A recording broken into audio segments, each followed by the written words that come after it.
Hello everyone, welcome back to DK education academy. तो कैसे हो आप लोग? आई होप सभी बहुत अच्छे होंगे अपने घरों में और जम के पढ़ाई कर रहे होंगे। मैं तेज कुमार तहे दिल से आपका स्वागत करता हूं आपके अपने चैनल डीके एजुकेशन एकेडमी में। तो बच्चों, आज हम करने वाले हैं introduction of exercise 1.2 chapter 1 real numbers class 10th mathematics. So far हमने 1.1 का सॉल्यूशन अपलोड कर दिया है और अगर आपको उसमें कोई डाउट है तो आप उसको देख सकते हैं, ठीक है ना। तो स्टार्ट करते हैं बेटा, टाइम वेस्ट नहीं करते। तो आज का जो हमारा वेरी फर्स्ट टॉपिक रहने वाला है वो है बेटा रिविजिटिंग इरेशनल नंबर, यानी कि इरेशनल नंबर की तरफ एक बार रिविजिट करते हैं। 9th क्लास में हमने एक बार विजिट कर रखा है ऑलरेडी, तो इसीलिए रिविजिट है ना। तो रिविजिट करते हैं। देखिए, समझेंगे बेटा, समझेंगे। ओके, देखो 3 केस ले लेते हैं हम, ठीक है। 3 केस में बात करेंगे इनकी, ठीक है भाई, ठीक है, ठीक है, ठीक है। जो पहला केस है बेटा, उसमें हम लिख रहे हैं बोथ आर रैशनल।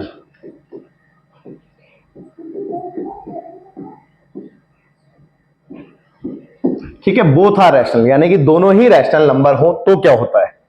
तो समझेंगे बेटा भाई, मान लीजिए अगर रैशनल को आप प्लस करते हैं रैशनल के साथ तो रिजल्ट क्या मिलता है उसके बारे में बात करनी है। भाई चेक कर लो, भाई 2 एक रैशनल है, 3 भी एक रैशनल है, तो आंसर 5 आएगा। 5 एक रैशनल नंबर होता है तो आंसर मिलेगा रैशनल। सिमिलरली अगर हम रैशनल में से रैशनल को सब्ट्रैक्ट करते हैं तो also we get a rational number, ठीक है। रैशनल को अगर मल्टीप्लाई किया जाता है रैशनल के साथ तो रैशनल नंबर ही मिलता है हमें, और रैशनल नंबर को डिवाइड किया जाता है रैशनल के साथ तो भी रैशनल नंबर ही मिलता है। बट इसमें एक कंडीशन होती है कि यहाँ पे r की वैल्यू 0 नहीं होनी चाहिए, यानी कि सेकंड वाला जो है, सेकंड वाला जो नंबर है 1 और ये सेकंड, यानी कि r2 की वैल्यू नॉट इक्वल टू 0। तो मैं यहाँ पे लिख देता हूं r2 जो है वो 0 नहीं होगा वरना अनडिफाइंड हो जाएगा, है ना। क्लियर है बच्चों? क्लियर है? अच्छे समझ में आ गई बात। चलिए आगे देखते हैं, आगे देखते हैं। अब ये बोथ आर रैशनल नंबर के केस थे, अब हम केस ले लेते हैं बोथ आर इरेशनल नंबर के, ठीक है। ओके, तो हम केस ले रहे हैं बेटा बोथ आर इरेशनल।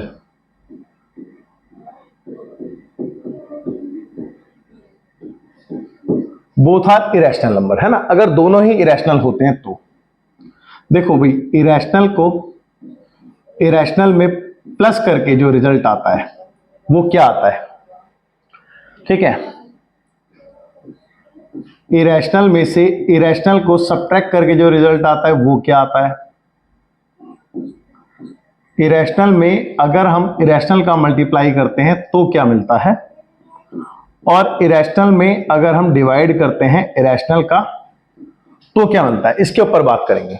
देखो सिंपल सी बात है, अगर मैं इस केस की बात करूं तो भाई suppose to be irrational number √2 है और इरेशनल नंबर दूसरा √3 है, तो बेटा √2/3 आ गया जो कि एक इरेशनल नंबर है, जो कि एक इरेशनल नंबर है। लेकिन अगर आप √2 को √2 से ही डिवाइड कर दोगे तो बेटा 1 आ गया जो कि एक रैशनल नंबर है। तो आपने देखा कि यहाँ पे दोनों रिजल्ट मिल रहे हैं, रैशनल भी मिल रहा है और इरेशनल भी मिल रहा है, तो रैशनल और इरेशनल बोथ आर आंसर हो गए, है ना। सिमिलरली अगर आप मल्टीप्लाई करते हो √2 को √3 से तो √6 मिलता है जो कि इरेशनल है, लेकिन √2 को √2 से मल्टीप्लाई करते हो तो मिलता है √4 जो कि एक रैशनल है, ठीक है। तो बेटा यहाँ पे क्या आ जाता है, रैशनल और इरेशनल बोथ। क्लियर है? इरेशनल में से इरेशनल माइनस करो, जैसे √2 में से √2 को माइनस करो तो 0 आ जाएगा, 0 रैशनल है। लेकिन वहीं पे आप √3 माइनस √2 करोगे तो एक रैशनल नंबर मिलता है। तो इसके भी 2 आंसर हो गए, रैशनल और इरेशनल। अच्छा, प्लस वाले केस में थोड़ी सी दुविधा है। देखो इरेशनल को इरेशनल में प्लस करके हमेशा इरेशनल ही आना है, लेकिन क्या कोई केस ऐसा हो सकता है जिसमें रैशनल आ जाए? तो एक ही केस है, जैसे कि √2 में मैं प्लस कर रहा हूं माइनस √2 को, चेक कर लो, तो आंसर 0 आ जाएगा, जो कि एक रैशनल है। तो यहां पे भी दो केस हो सकते हैं, रैशनल और इरेशनल। होप सो कोई दिक्कत कोई परेशानी नहीं होगी यहां तक आपको। चलिए आगे की बात करते हैं भाई, आगे की बात करते हैं। और आवाज बहुत ज्यादा है। आगे की बात करें तो बेटा देखिए, एक रैशनल और एक इरेशनल है ना। तो वन रैशनल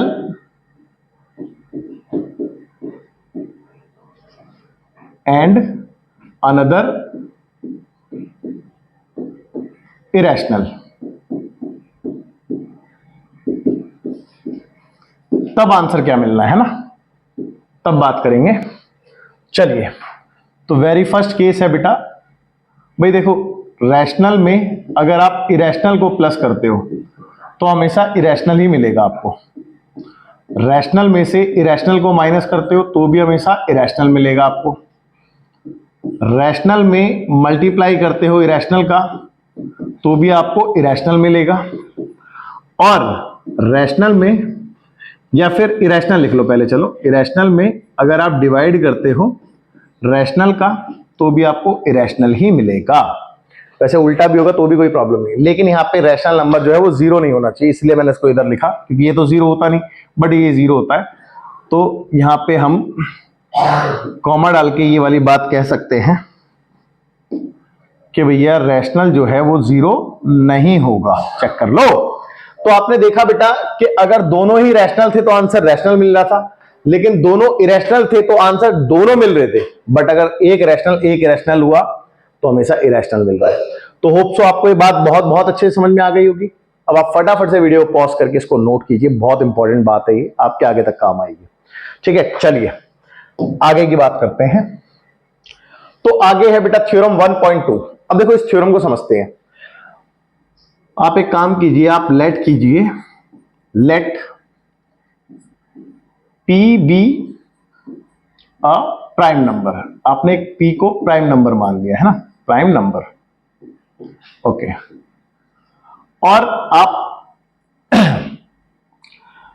ए स्क्वायर को क्या मान रहे हैं बेटा, ए स्क्वायर कोई कंपोजिट नंबर है ऐसा समझ लो, या पॉजिटिव इंटीजर कह लो, है ना। ए स्क्वायर भी अ पॉजिटिव इंटीजर। अब आप एक बात को समझना, देखो, या ए को मान लो, एक काम करो, ए स्क्वायर भी रहने दो, ए को मान लेते हैं ना। तो ए को मैंने क्या माना कि एक पॉजिटिव नंबर है, ओके, पॉजिटिव इंटीजर है। चलिए समझते हैं। देखो बात को समझने की कोशिश करना जो मैं समझाना चाह रहा हूं। अब p कोई प्राइम नंबर था, प्राइम नंबर लेट से p की वैल्यू मैंने मान ली 2 मिनट के लिए 3 है, और a की वैल्यू को मैंने 2 मिनट के लिए मान लिया कि ये आपका 15 है। ठीक है, सपोज करना। तो ए स्क्वायर कितना होगा बेटा भाई, ए स्क्वायर कितना होगा, 15 का स्क्वायर 225 होगा। और कुछ थ्योरम ये कहती है कि अगर p ए स्क्वायर को डिवाइड कर दे, यानी कि 225 को अगर 3 डिवाइड कर सकता है, चेक कर लेते हैं, 3 7 21, बचा एक, ऊपर से आया 5, 3 5 15, यानी कि डिवाइड हो गया पूरा पूरा। चेक कर लो भाई, अगर आपका p जो है वो ए स्क्वायर को डिवाइड कर दे तब p a को भी डिवाइड कर देगा। तो देखो चेक करो, 3 5 15 को डिवाइड कर देता है। बिल्कुल समझ रहे हो बात को यार, सिंपल सी बात है, आप समझो भाई। ए स्क्वायर का मतलब क्या है कि a इंटू ए, और इसको p डिवाइड कर रहा है, तो इसका मतलब एक p से एक a कट रहा होगा, तो दूसरे a को भी तो काट ही देगा ना, वो तो अंडरस्टूड है। तो होप सो ये बात समझ में आई होगी आपको। मैं इसको रफ कर देता हूं। अब थ्योरम का मतलब समझाता हूं। थ्योरम का मतलब क्या था बेटा, थ्योरम में ये लिखा था कि if p divides a square, अगर p a स्क्वायर को डिवाइड कर रहा है, then p divides a also, तो वो a को भी डिवाइड कर देगा। ये थ्योरम कहती है। होप सो बात अच्छे से समझ में आ गई होगी, कोई दिक्कत कोई परेशानी नहीं लग रही होगी इसमें। चलिए आगे चलते हैं। अब देखिए, इस पे आप जितने स्टार लगाना चाहो उतने स्टार आप इस पे लगा सकते हो। ये मोस्ट इंपॉर्टेंट क्वेश्चन रहने वाला है आपका, ठीक है। आप इस पे जितने मर्जी स्टार लगा लीजिए, ठीक है भाई। मोस्ट इंपॉर्टेंट एग्जाम में पक्का आएगा, समझ लीजिए 3 नंबर का आ गया, 3 नंबर आपके पक्के। वैसे भी चैप्टर टोटल कितने का है, 6 नंबर का चैप्टर है, 6 में से 3 का अकेला ही आ गया, बचे हुए 3 में क्या आने वाला है, एलसीएम या फिर एचसीएफ आने वाला है। तो 6 नंबर आपके टोटल पक्के कर दिए मैंने, कोई दिक्कत कोई परेशानी नहीं है। चलिए आगे देखते हैं भैया आगे देखते हैं। अब ये क्वेश्चन को करने का तरीका क्या है, इस बात को समझते हैं। देखिए क्वेश्चन थोड़ा सा बड़ा है, ठीक है, थोड़ा सा बड़ा है, उसमें कोई प्रॉब्लम नहीं है भाई, थोड़ा सा तो बड़ा रहेगा ये क्वेश्चन, बट बढ़िया है, इजी है। एक क्वेश्चन अगर आपको समझ में आ गया तो पूरी अप्रोच क्लियर हो जाएगी। अच्छा, बेसिकली थ्योरम है, थ्योरम 1.3। अगर आपको ये थ्योरम समझ में आ गई तो आपको पूरा क्लियर हो जाएगा, ठीक है। चलिए स्टार्ट करें भाई, स्टार्ट करें, चलिए स्टार्ट करते हैं। देखो, इसको प्रूफ करने का जो तरीका है उसको हम कहते हैं कॉन्ट्रडिक्शन मेथड। क्या कहते हैं, कॉन्ट्रडिक्शन मेथड। बेसिकली क्या होता है कि आपको मैंने जब मैंने आपको नंबर पढ़ाए तो 2 ही टाइप के नंबर पढ़ाए, आपको याद होगा, पहली वीडियो में आपने देखा होगा कि या तो नंबर रैशनल होते हैं, और बेसिकली ये नंबर भी कौन से, रियल नंबर की बात कर रहा हूं मैं, है ना। रियल नंबर या तो रैशनल होते हैं या फिर इरैशनल होते हैं, ठीक है। इसके अलावा कोई और नंबर होते ही नहीं है भाई, इसके अलावा कोई और नंबर होते ही नहीं है। तो यार एक बात बताओ, एक बात समझना, इसमें आपने इरेशनल प्रूफ करना है, लेकिन मैं इसको ये मान लूं कि ये नंबर रैशनल नंबर है और ये बात दिखा दूं कि जो मैंने माना है वो गलत माना है। भाई मैंने क्या प्रूफ कर दिया कि जो मैंने माना है वो गलत माना है, तो इसका मतलब ये रैशनल नहीं है। तो अगर कोई नंबर रियल है और वो रैशनल नहीं है तो वो क्या होगा, डेफिनेटली वो इरेशनल होगा। तो इस तरीके से हम इसको प्रूफ करते हैं। तो इसी को कॉन्ट्रडिक्शन मेथड कहते हैं कि हम इसको मान लेते हैं इसके अपोजिट और अपनी ही बात को रॉन्ग प्रूफ कर देते हैं। और जब हमारी बात रॉन्ग प्रूफ हो जाती है तो नंबर में 2 ही नंबर हो सकते थे, या ये। जब ये नहीं है तो इसका मतलब वो ये नंबर है ना। क्लियर है? तो बहुत इजी है, कोई दिक्कत नहीं। अब देखिए करते हैं इसको, अब करते हैं इसको, देखेंगे भाई, बहुत ध्यान से देखेंगे। तो सबसे पहले आप इसको लेट कर लो, थोड़ा नीचे लिखता हूं फिर ऊपर शिफ्ट कर दूंगा। Let √2 be a rational number, है ना, रैशनल नंबर। भाई हमने क्या मान लिया कि √2 एक रैशनल नंबर है, और अगर ये रैशनल नंबर है तो रैशनल नंबर को हम P/Q की फॉर्म में लिख सकते हैं, ये बात आप जानते हैं।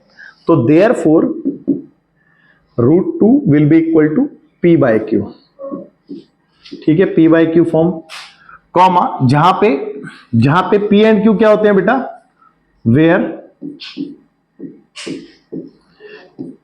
P and Q are coprimes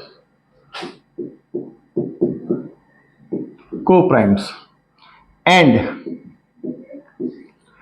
Q की वैल्यू 0 नहीं होती है, and Q not equal to 0। कोई डाउट है बेटा इसमें? कोप्राइम का मतलब जानते हो क्या होता है? कोप्राइम का मतलब होता है, जैसे कि 2 नंबर लिख रहा हूं मैं, 20 और 15, इन दोनों के बीच में कॉमन फैक्टर है 5, 5 चौक 20, 5 तिया 15। अब देखो इसी नंबर को मैं 4/3 लिख सकता हूं, लेकिन 4 और 3 के बीच में कोई कॉमन फैक्टर नहीं है 1 के सिवा, बट 20/15 के बीच में एक कॉमन फैक्टर था, चेक कर लो, जो कि था क्या बेटा, जो कि था 5, है ना, जो कि 5 था। देखो आप चेक करो ना, इसको मैं 5 से इंटू करता हूं तो ये 20 आ जाएगा, इसको मैं 5 से इंटू करूं तो ये 15 आ जाएगा। तो इसका मतलब 5 कॉमन फैक्टर है या नहीं है दोनों में? तो कोप्राइम का मतलब यही होता है कि इनके बीच में कोई कॉमन फैक्टर नहीं है अदर देन 1 को छोड़ के। तो इसका मतलब इनके बीच में भाई कोई कॉमन फैक्टर नहीं है, इनके बीच में कोई कॉमन फैक्टर नहीं है। समझ गए बात? अब इसके बाद आपने क्या करना है बेटा, इसके बाद आपने बिल्कुल सिंपली स्क्वायरिंग बोथ साइड करनी है।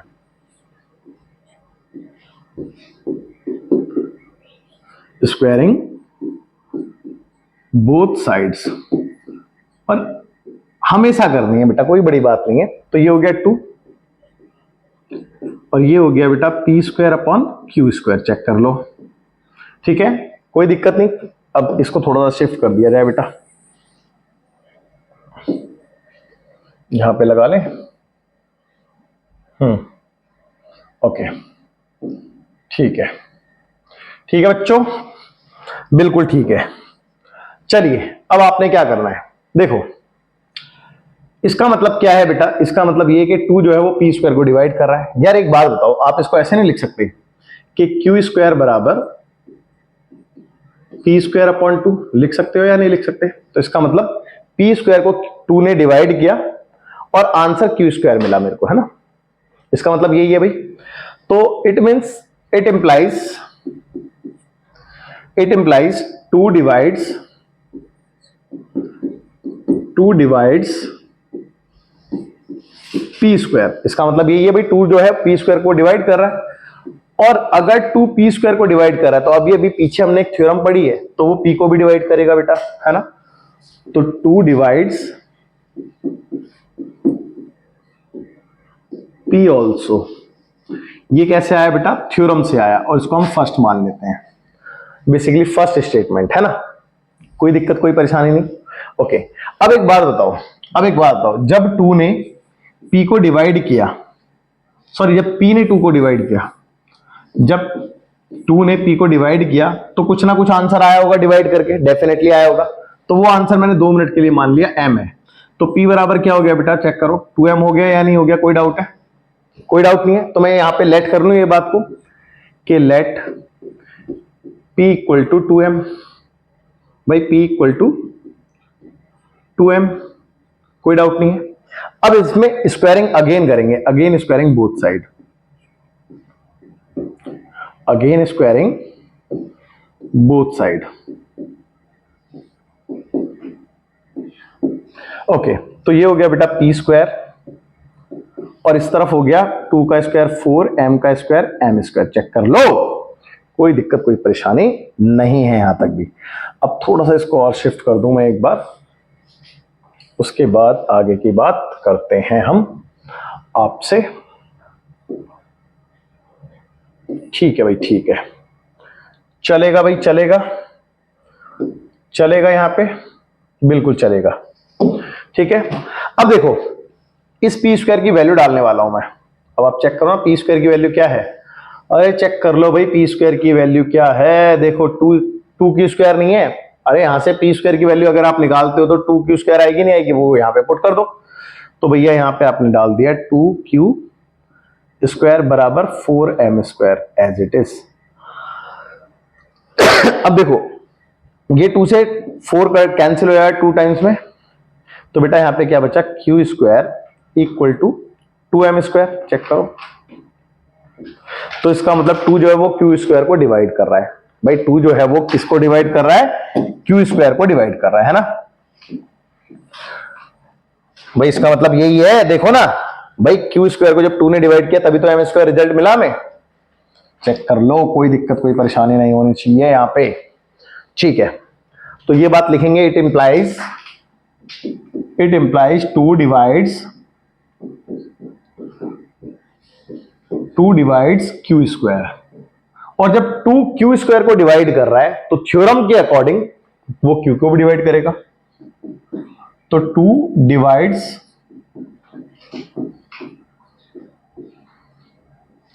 Q also. कोई डाउट नहीं है बेटा, कोई डाउट नहीं है। ओके, अब इसको हम मान लेते हैं सेकंड स्टेटमेंट। ठीक है, अब एक बात ध्यान देना भाई, मैंने ऊपर क्या बोला था, पी और क्यू जो है वो को प्राइम है, मतलब पी और क्यू के बीच में कोई कॉमन फैक्टर नहीं है। लेकिन हमने स्टेटमेंट 1 में ये दिखाया कि 2 डिवाइड करता है पी को, तो इसका मतलब यहाँ पे 2 इसका मल्टीपल रहा होगा, और यहाँ पे हमने दिखाया क्यू को भी डिवाइड करता है 2, तो इसका मतलब ये भी इसका मल्टीपल रहा होगा। इसका मतलब ये हुआ कि इन दोनों के बीच में कॉमन फैक्टर है 2। तो भैया ये तो गड़बड़ हो गई, नहीं हो गई गड़बड़? क्योंकि हम क्या कह रहे थे कि इनके बीच में कोई कॉमन फैक्टर नहीं होगा, लेकिन हमने तो अपने आप को गलत प्रूफ कर दिया, हमने ये दिखा दिया कि नहीं इनके बीच में तो कोई कॉमन फैक्टर है। तो इसका मतलब ये हो गया कंट्राडिक्ट, मतलब गड़बड़ हो गई। तो वो गड़बड़ क्या हुई है वो लिखते हैं। तो from statement 1 and 2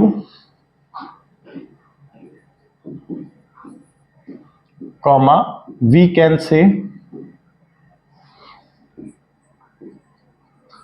what we can say बेटा कि 2 इज अ कॉमन फैक्टर. क्या कह सकते हैं हम बेटा?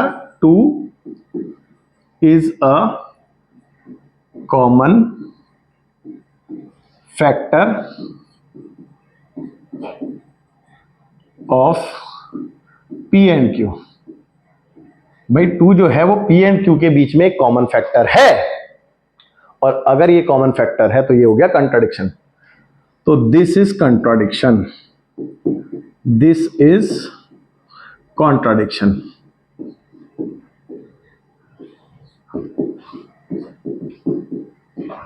ओके, लेकिन बेटा अगर ये कॉन्ट्राडिक्शन है तो ये क्यों है कॉन्ट्राडिक्शन?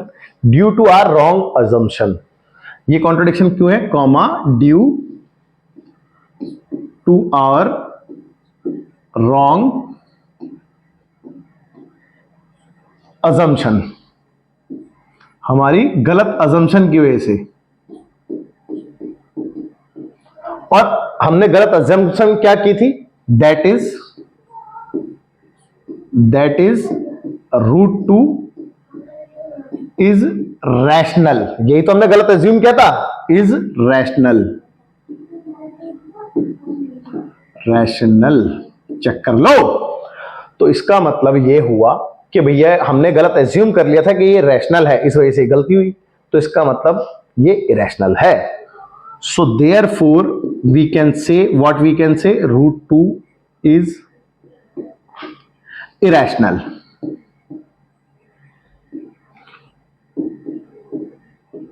Irrational number.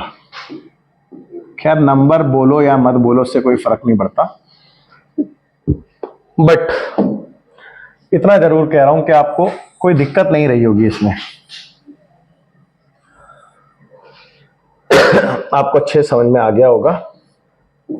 ठीक है बच्चों? ठीक है भाई बच्चों, ठीक है, ठीक है भाई, ठीक है भाई. देखो एक बार और समझेंगे. भाई मैंने क्या बोला कि इसको आप उल्टा मान लो, यानी कि एक रैशनल नंबर है और रैशनल है तो इसको पी अपॉन क्यू की फॉर्म में लिखा जाता है, जहां पे पी और क्यू क्या होते हैं? को प्राइम होते हैं, जिसके बीच में कोई कॉमन फैक्टर नहीं होता. फिर हमने क्या किया? इसका स्क्वायरिंग करी तो रूट का स्क्वायर रूट 2 का स्क्वायर 2 हो गया, पी का स्क्वायर पी, क्यू का स्क्वायर क्यू स्क्वायर हो गया. तो यहां से क्यू स्क्वायर को इधर ले आए, 2 को इधर भेज दिया. तो इसका मतलब ये हुआ कि भाई 2 जो है वो पी स्क्वायर को डिवाइड कर रहा है, तो 2 डिवाइड्स पी स्क्वायर. और थ्योरम के अकॉर्डिंग 2 जो है वो पी को भी डिवाइड करेगा, इसको फर्स्ट मान लिया. अब जब वो पी को डिवाइड करेगा तो कुछ ना कुछ रिजल्ट देगा. तो रिजल्ट क्या देगा बेटा? पी को डिवाइड करके, भाई देखो ना, पी को डिवाइड करके कुछ ना कुछ रिजल्ट उसने एम दिया, तो पी बराबर 2m बोल सकता हूं? नहीं बोल सकता. तो इसी प्रकार मैंने लेट किया पी बराबर 2m. तो फिर इसकी अगेन स्क्वायरिंग करी तो पी का स्क्वायर पी स्क्वायर, 2 का स्क्वायर 4, m का square m square. P square की वैल्यू यहां से डाल दी जो कि है 2q स्क्वायर, और ये 4m square as it is. इसको इससे कैंसिल करके आ गया q स्क्वायर बराबर 2m स्क्वायर. अब देखो इसका मतलब क्या है कि बेटा q स्क्वायर अपॉन में 2 बराबर m स्क्वायर, यानी कि 2 जो है वो q स्क्वायर को डिवाइड कर रहा है. तो 2 डिवाइड्स q स्क्वायर, और 2 अगर q स्क्वायर को डिवाइड करेगा तो थ्योरम के अकॉर्डिंग 2 को भी q को भी डिवाइड करेगा. तो 2 डिवाइड्स q आल्सो. ये स्टेटमेंट सेकंड हो गई. अब फर्स्ट स्टेटमेंट और सेकंड स्टेटमेंट के बिहाफ पे 2 जो हो गया वो कॉमन फैक्टर हो गया दोनों के बीच में, p और q के बीच में. तो इसका मतलब हम ऊपर कह रहे थे कि इनके बीच में कोई कॉमन फैक्टर नहीं है, लेकिन ये तो हमने दिखा दे कि कॉमन फैक्टर है. तो इसका मतलब ये हो गया गलत. तो दिस इज कॉन्ट्राडिक्शन. और ये कॉन्ट्राडिक्शन क्यों हुआ? Due to our wrong assumption. और हमारी रॉन्ग अजम्पशन क्या थी बेटा? हमारी रॉन्ग अजम्पशन थी कि that is root 2 is a rational. तो इसका मतलब ये रैशनल नहीं है. तो so fact is, what is the fact? तो फैक्ट इज के root 2 is a rational number. तो होप सो ये क्वेश्चन बहुत बहुत अच्छे से आपको अच्छे से समझ में आया होगा. अब आप सुनिए मेरी बात को. अब आप सुनिए मेरी बात को. अब इसके बाद आप होमवर्क में similarly root 3, root 5, root 6, root 7, root 10, root 13, root 13 क्या 17, रूट 19, कितने हो गए बेटा? 1 2 3 4 5 6 7 8, 2 और दे देता हूं. रूट 23, सॉरी 23 है ये, और लास्ट वन इज रूट 29. ये 10 क्वेश्चंस बेटा आप घर से कर लीजिएगा, 1 2 3 4 5 6 7 8 9 10। हाँ, इससे क्या होगा, इससे ये बेनिफिट मिलेगा आपको कि ये जो पैटर्न आप देख रहे हो बेटा, पैटर्न, इसको मैं रफ कर देता हूं, ये तो मैंने अलग से लिख दिया था। हाँ, ये जो आप पैटर्न देख रहे हो, ये पैटर्न आपको रट जाएगा। और बेसिकली इसमें रटने जैसा ऐसा कुछ है भी नहीं, लेकिन प्रैक्टिस चाहिए। तो प्रैक्टिस अगर आप करोगे तो ये आपके दिमाग में पैटर्न फिट हो जाएगा। और मैं गारंटीड कह रहा हूं कि ये क्वेश्चन मोस्ट इंपॉर्टेंट है। ठीक है, आप इसमें जितने मर्जी स्टार लगा लीजिए, ये बहुत इंपॉर्टेंट क्वेश्चन है। मतलब ये क्या, इस टाइप का एक क्वेश्चन पक्का आना है। तो सबका करने का तरीका बिल्कुल डिटो सेम, बिल्कुल डिटो सेम है।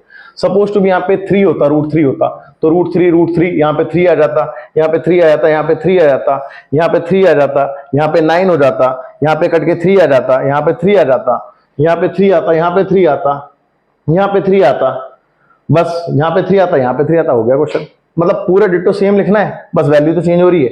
कोई दिक्कत, कोई परेशानी नहीं, बहुत इजी है, बहुत बढ़िया है, बहुत इंपॉर्टेंट है। तो आप इसको अच्छे से कर लीजिएगा। चलिए आगे चलते हैं। पहले बिफोर दैट आप इसको वीडियो पॉज करके नोट कर लीजिएगा। चलिए आगे देखते हैं। तो नेक्स्ट √3 है, इसको मैं अभी आपको बता चुका हूं। डू योर सेल्फ का फॉर्मूला लगाइए। ठीक है, सेम एज लास्ट क्वेश्चन जो हमने लास्ट अभी कराया है आपको, है ना। ठीक है, तो इसको आप खुद से कीजिएगा। मैंने अभी आपको 10 क्वेश्चन दे दिए। चलिए नेक्स्ट, ये तो और इजी हो गया, लल्लू क्वेश्चन है बिल्कुल। इनफैक्ट जो √2 जो सिंगल टर्म वाले क्वेश्चन होते हैं वो तो फिर भी टफ होते हैं, ये तो बहुत इजी हो जाते हैं। देखो करने का तरीका बिल्कुल डिटो सेम है, वही करना है इसमें भी, इरेशनल प्रूफ करना है इसको। ठीक है, और इरेशनल प्रूफ हम कर भी देंगे। देखो अभी अभी मैंने आपको रिविजिट करके बताया था कि rational minus irrational equal to irrational होता है, तो रैशनल माइनस इरेशनल, इरेशनल ही आएगा रिजल्ट। लेकिन इस रिजल्ट को हमने प्रूफ करना है ना। चलिए, तो तरीका वही है कि आप पहले इसको लेट कर लीजिए इसके अपोजिट। तो let 5 minus √3 is a rational number, है ना, इज अ रैशनल नंबर।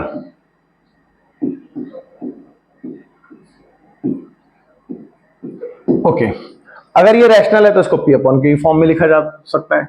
तो बेटा 5 minus √3 will be equal to P upon Q form, है ना, P upon Q form.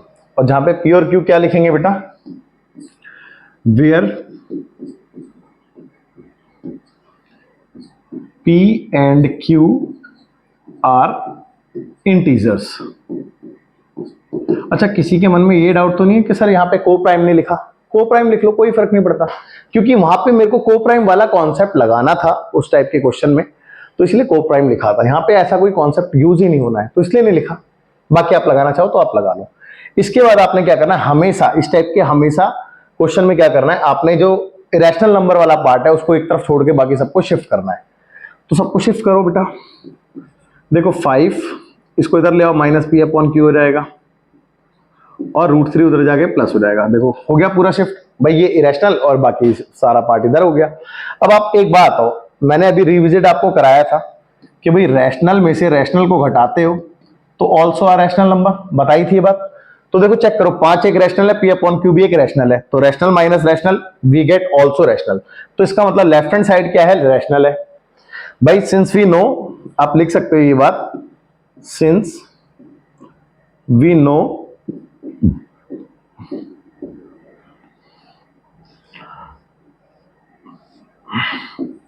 Rational minus rational also a rational, है ना, also a rational, but √3 is irrational, but √3 is irrational।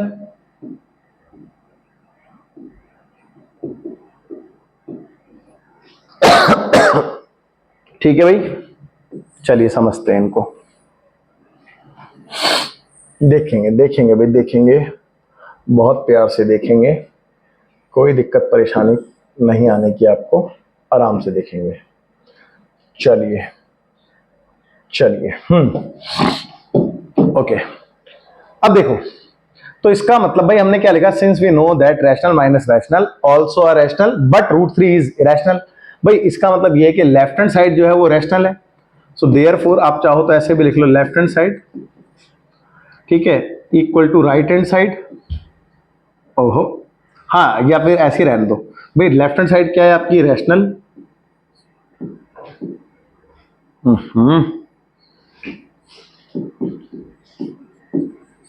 भाई left hand side क्या है आपकी, rational, और right hand side क्या है आपकी, वो एक इरेशनल है, ठीक है। तो रैशनल और इरेशनल कभी इक्वल हो सकते हैं भाई, सिंस रैशनल कभी इक्वल नहीं हो सकता इरेशनल के, लेकिन ऐसा हुआ भाई, अपना तो रैशनल इरेशनल बराबर आ रहा है, तो ऐसा क्यों हुआ, because of our wrong assumption. तो दिस इज कॉन्ट्रडिक्शन, तो भैया ये क्या है, ये कॉन्ट्रडिक्शन है, दिस इज कॉन्ट्रडिक्शन।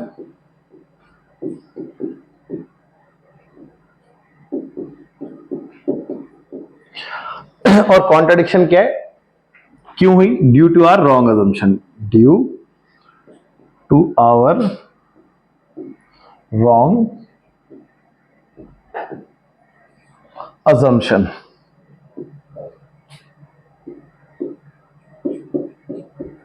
और बेटा हमने रॉन्ग assumption क्या किया था, that is 5 minus root 3, 5 minus root 3 is a rational, हमने ये गलत एज्यूम कर लिया था, तो इसका मतलब ये हुआ कि ये रैशनल नहीं है, तो इसका मतलब ये एक इरेशनल है, इसका मतलब भैया ये एक इरेशनल है। चलेगा आप लोगों को भाई, चलेगा ना, किसी को कोई डाउट है तो बता दो, कोई डाउट नहीं है, चलिए कोई डाउट नहीं है तो अच्छी बात है। तो इसका मतलब therefore 5 minus root 3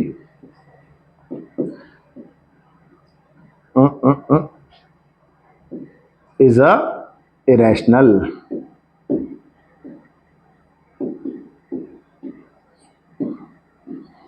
number। Okay, hence proved है ना, hence proved।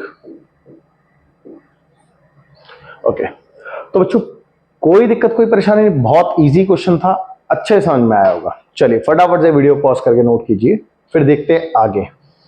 आगे देखने के लिए वैसे कुछ बचा नहीं है, एक मात्र ये वाला क्वेश्चन है, इसके बाद आपकी इंट्रोडक्शन कंप्लीट होता है।